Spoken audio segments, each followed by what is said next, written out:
Next, we have a Supreme Court decision that may not seem flashy, but it could change who gets to be called an American citizen.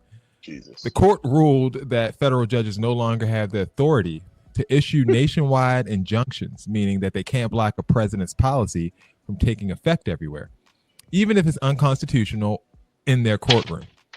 But why does that matter? Because, of course, it could open the door, at least partially, for Trump's executive order to end birthright citizenship. That order would deny citizenship to kids born in the U.S. if their parents are undocumented, a direct challenge to the 14th Amendment. Now, enforcement is still paused on this for 30 days, and the lower courts will have to decide how to interpret the ruling. But in the meantime, we could look at a patchwork America where citizenship depends on what state you were born in. And just as that ruling dropped, Trump decided to double down on the issue of citizenship and deportation altogether. I'd like to say, a little controversial, but I couldn't care less.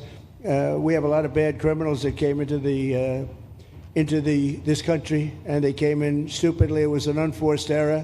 It was an incompetent president that allowed it to happen. It was an auto pen maybe that allowed it to happen, and it did happen. But we also have a lot of bad people that have been here for a long time, people that whack people over the head with a baseball bat from behind when they're not looking and kill them, people that knife you when you're walking down the street. They're not new to our country. They're old to our country. Many of them were born in our country. I think we ought to get them the hell out of here, too. You want to know the truth. So maybe that'll be the next job that we'll work on together. Nice. He's right. And those are all the people that he pardoned on January the 6th. Those are the ones at Woodstock 99. Those are the people. Are you afraid of getting knifed downtown on South Street? Every time I go down there. Absolutely. Over there with a baseball bat getting killed. Absolutely. And worse than that, to be honest with you. And like these people have been here 400 years long enough and deported. Yes, Lord. What's crazy is that if you guys remember, Nancy Pelosi's husband actually got attacked by someone who was like hitting him with baseball bats and stuff. And what did he do? He endorsed it. Like he thought it was the funniest thing and the most honorable thing. And it's just funny how he just makes up these situations when it's convenient for him to have these takes. Trump really does anything to endorse chaos. As a matter of fact, not just Trump, the Supreme Court, what a menace they are.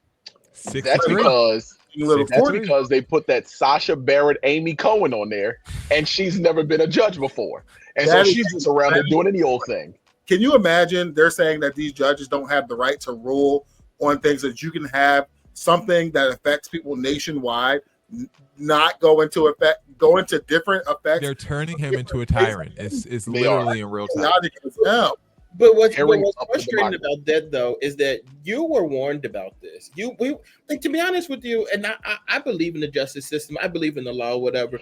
But like, there was an opportunity that they gave y'all to convict Donald Trump and put him in jail. They gave that to y'all, and y'all was just like, "No, we're gonna let him out." Like, he is doing these things because y'all allowed him to do these things. Like everything that's happening around with this country, he was granted permission to do it. As soon as y'all said y'all found him not guilty and said he could still run for president and all that stuff like that, y'all did this to us. 100%. So you think it's a part and parcel, the actions that they didn't make is the reasons why we're at today. They didn't follow the checks and balances that they had. They used it. Exactly 100%. And I believe that, like, a lot of the Stormy Daniels stuff didn't make a lot of sense. It didn't make sense. But at the same time, there's a lot of stuff with the O.J. Simpson stuff. When they put him in jail, it didn't make any sense. Y'all should have used this as an opportunity to just get him. I'm sorry, but you just should have cheated justice. If you don't lose it, you'll lose it, right? So they didn't use the advantage that they now looks like they're going to lose it. Jail would have been the best thing for the country. I'm sorry, and I tried to tell y'all that, and you guys were trying to bet me that he wouldn't go to jail. You were right. You were right because we knew he wasn't going to jail. We agreed that he should have gone to jail.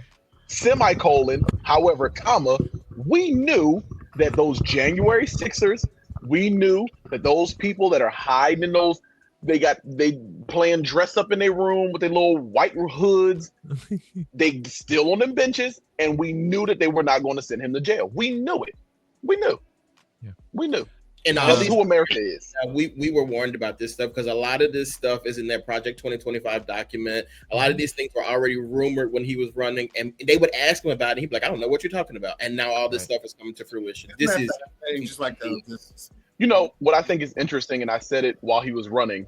Germany, the people of Germany, literally were holding up signs like, "Hey, we've seen this before. Don't do it." Yeah. Eric, are you worried? I mean, you're not a naturalized citizen. I wouldn't say that, but are you worried of your freedoms being infringed upon? Because now it seems like they're just sawing away, piece by piece on what makes someone actually eligible to be able to vote. And pretty soon, it seems like it's probably going to come for us eventually, right? Hey, man. As soon as them people in the windbreakers knock on my door, I got 17 and 1 in the hole. So I ain't even worrying about it. Okay. Thank you. Don't knock on Eric's door. The word to the wise.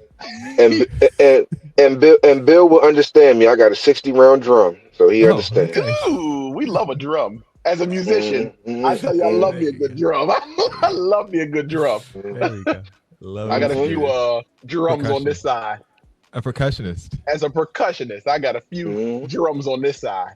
Rich says they have a Project 2025 tracker website on their progress, which is also pretty scary. The other side to this, though, is the Democrats need to grow themselves a spine and stop being so. More than that. Oh, swell then.